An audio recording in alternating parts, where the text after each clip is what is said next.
So today there was a press conference in the Vatican where Cardinal Fernandez launched the new declaration. We've waited 24 years for a declaration from the Vatican, this type of document since the year 2000, and in the space of 4 months we have two declarations. And the Cardinal kicked off today's conference on the new declaration, Dignitas Infinita, defending the other declaration, which has caused an uproar. But he there was this part in the conference. I'm just going to share it with you, and then I'll do the wider translation later. But I just wanted to share this piece of the conference and comment on this piece of the conference for a second. Liturgisti questo non piace. So to some liturgists, they don't like this new type of blessing, this non-liturgical blessing, this widened scope of blessing that the Pope has innovated. And Cardinal Fernandez himself is calling it an innovation. This isn't me. This is a pastoral innovation. Perché pensano che tutte le preghiere che un ministro fa sono liturgiche. Because they think that every blessing that we do is liturgical. E quindi tutto ciò che è benedetto deve essere completamente in accordo con la volontà di Dio. And they think that everything is blessed should be in accordance with the will of God. Ma Papa Francesco ha voluto chiarire che non è così. But Pope Francis has wanted to clarify that it's not like this. Invitato ad allargare la nostra comprensione. And he asks us to widen our understanding. E lui ha il diritto di farlo. And he has the right to do it, to change it, to change the way we see these blessings. Si tratta allora di una questione minore. See, we're talking here about a minor question. Ma è qualcosa che non era esplicita nel Magistero, che d'altra parte ha parlato molto poco sulle benedizioni. So it was something that wasn't explicit in the magisterium, and it wasn't spoken about a lot before. Tuttavia, non essendo un tema molto importante, è una questione che sta al cuore del Papa. So even though it is not an important important theme, it's something that's at the heart of the Pope. Del cuore pastorale di Francesco. In the pastoral heart of Francis. E Fiducia Supplicans è un documento che ha avuto più di 7 miliardi di visualizzazioni su internet. And very important here. So, Fiducia Supplicans is a document which has had 70 miliardi. Now, miliardi in Italian, correct me if I'm wrong, but I think that's 10 million. So 70 million views, 70 million views. Not 7 million, but 70 million views. Just so people are aware. Più di 7 miliardi. 70 million views. Di quanti documenti non ricordiamo nemmeno il nome, no? And how many documents we don't even remember the name. That's true, because most Catholics wouldn't have a clue. Many people don't have a clue of the names of some documents. Inoltre, in un sondaggio che non è stato reso pubblico. So again, in a survey that hasn't been made public, this is fascinating. È stato evidenziato, ad esempio, che in Italia, tra gli under 35, il 75% delle persone è d'accordo con questo documento. So it says they did an anonymous survey that the details haven't been made public of the under 35s, and over 70% of them are in favor of this document. It's a bit like our abortion referendum where, 66% of people voted for abortion, majority of them Catholic. You can make your comparisons there if you want. Should we have approved abortion? The Pope and Cardinal Fernandez are digging themselves a hole here. I'm sorry. Alcuni non rispondono, una percentuale piccola è contraria. So, as again, this anonymous survey of under 35s, the majority, 70%, are in favor. Some did not respond, and a tiny minority are against it. Where did we see populism in the Gospels justifying something? You know what? When the popular voice is heard, what happens in the Gospels to justify something? Noi vorremmo che il documento di oggi, che è certamente una dichiarazione molto più importante, potesse avere questo livello di impatto. So we would like today's document, which is a lot more important, which is a declaration, would have the same impact as Fiducia Supplicans. I was just fascinated what are the tools that Cardinal Fernandez is using to justify Fiducia Supplicans. You know, is he referencing scripture? No.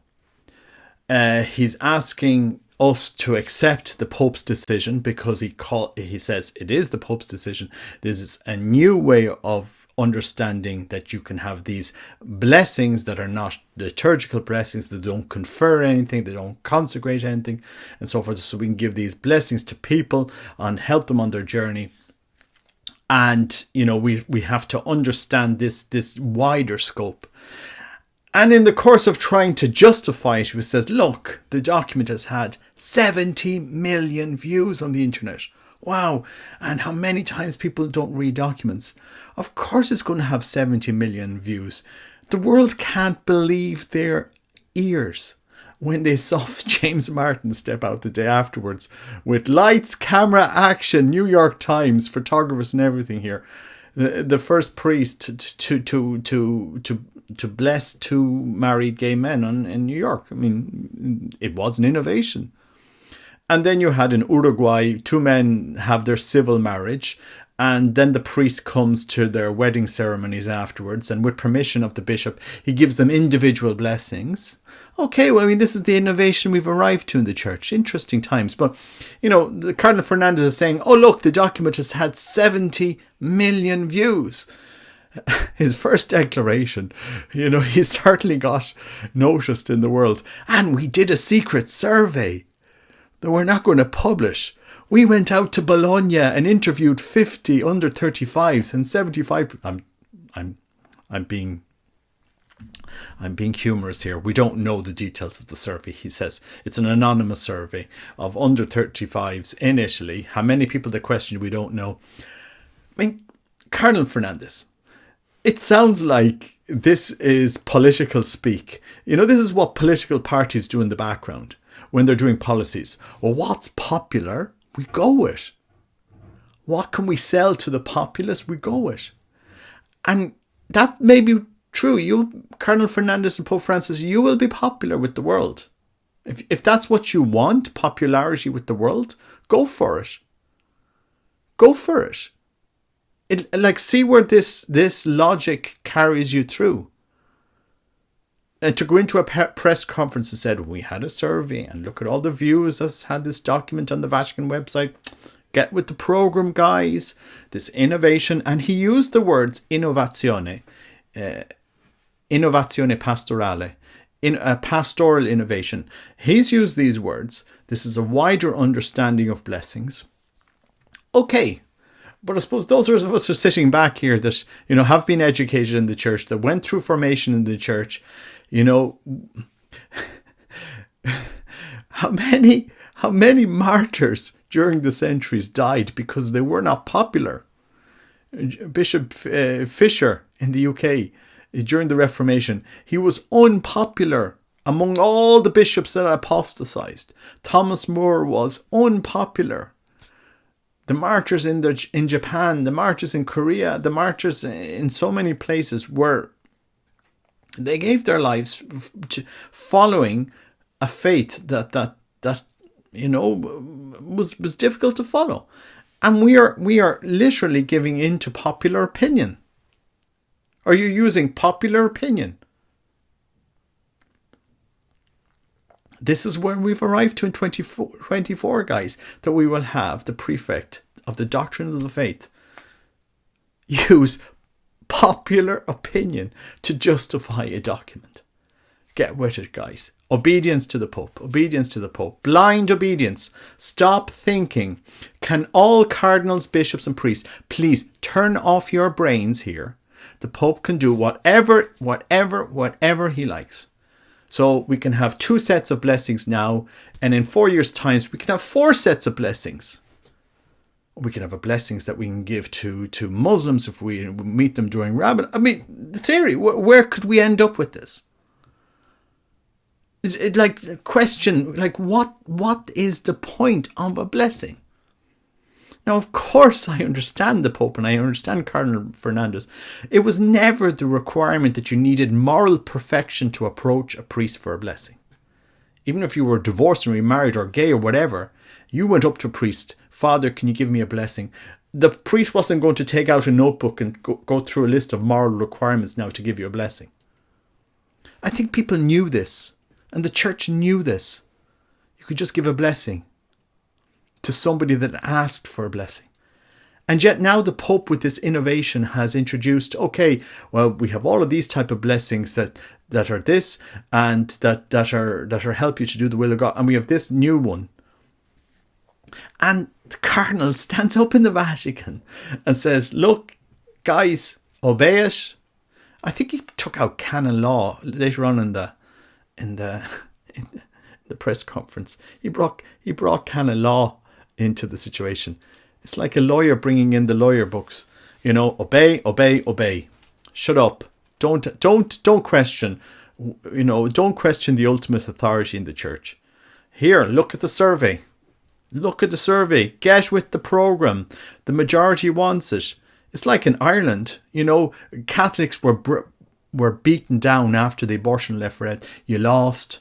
Even in the last referendum, there was a lady doing an interview on Maria Steen. You know, you lost. You got you lost in the other referendums. You know, it's like, get with the popular opinion. What's this thing about marriage? What's this thing about sanctity of life? What's this thing about?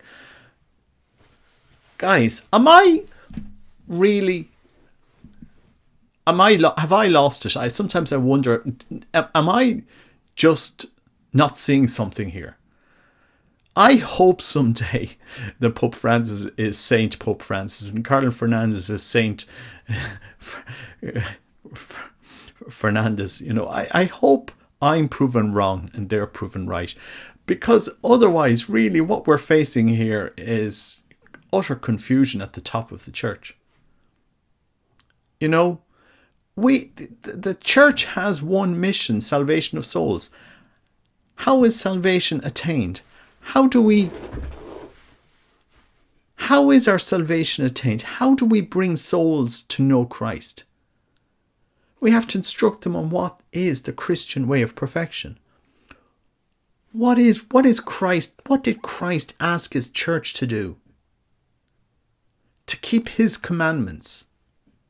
And so we have one mission, which is not popular. You know, Christ died after a popular survey was taken. So, you know, his crucifixion was after a popular survey. And Pontius Pilate, well, look, I went out to the crowd there and sure, I asked them, look, 60% of them wanted him dead. Look, I wasn't going to get into any discussions. And I really would ask some good, strong theologians here and bishops and so forth just to step in and to actually give us clarity on what is going on in Rome. Why didn't we have this declaration that he's doing today, the first one? Why was the other declaration? It's fascinating. In the space of 4 months, after 24 years, we have 2 documents. And Cardinal Fernandez spends the first part of his press conference trying to justify the first document, throwing at us a survey, throwing at us, look, it's been viewed 70 million times, don't question it, obedience to the Pope, stop, get with the program, this is it, we have widened the meanings of blessings, and if a bishop wants to do it, he can, and if he doesn't need to do it. This is where we're moving forward, guys. Don't question. Not one single scriptural quote in Fiducia Supplicans. Christ wouldn't do it. His apostles wouldn't do it. Their apostles wouldn't do it. Not one single canonized saint in the church would do what the Pope is doing. Padre Pio certainly would not do it. 2 men walked in hand up to Padre Pio after having a civil ceremony down in the... What do you think Padre Pio would have done? He would have told them to go to confession. How many times did he meet people and say, you need to go to confession? He could read souls. And yet the church has one mission, salvation of souls. You know, if you want popularity, if the church wants popularity and wants to be... Off you go. Off you go. Let's be the church of popular. How many souls would that save? If you did an anonymous survey that wasn't published, how many men approve of pornography or view pornography? Is that something to justify the pornography industry? Or the abortion industry? Because we did went and had a popular survey here in Ireland on abortion, and the majority of Roman baptized Catholics approved of abortion. Does the Vatican not see the hole they're digging themselves into? It is beggars belief where we've landed to in 2024. I hope I'm wrong. I hope my assessment is wrong. I really, really, really do. But I just think that there's such flaw. I'm not great. When we studied logic in university, there was people far greater. But the bar is so low on what they're using to justify what they're doing.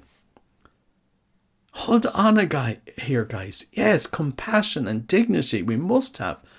But we have to preach the truth with charity, with mercy. You know, we have to say to them, there is a Christian way of living the Christian life. And call people to that Christian way. Christ would have done it. His apostles would have done it. The saints of 2,000 years would have done it. And they were not popular in their day. They weren't.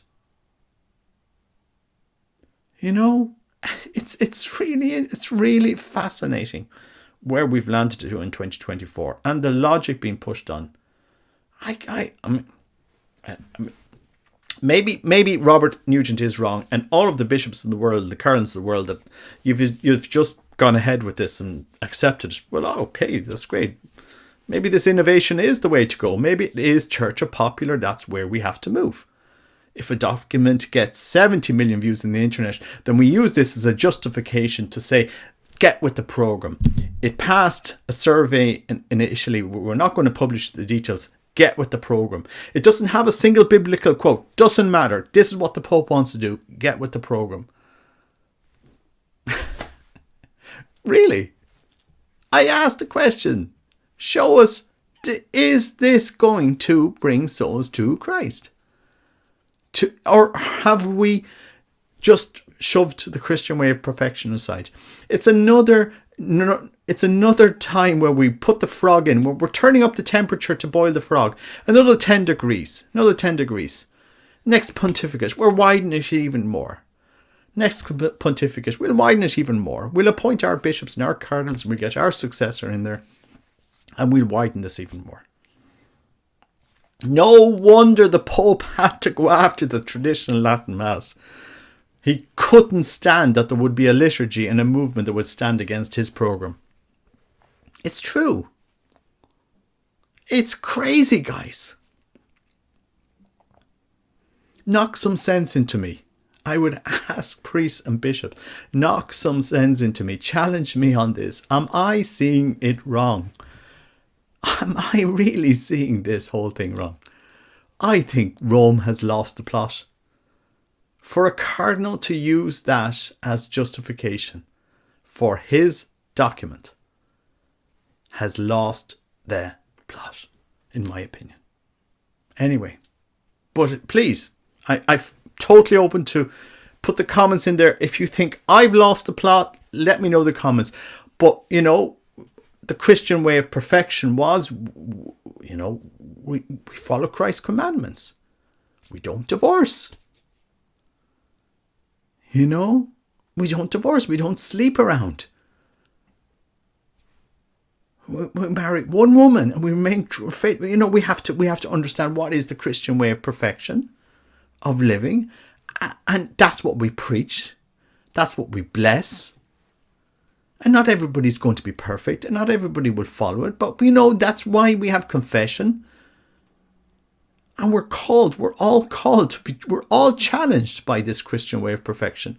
All of us.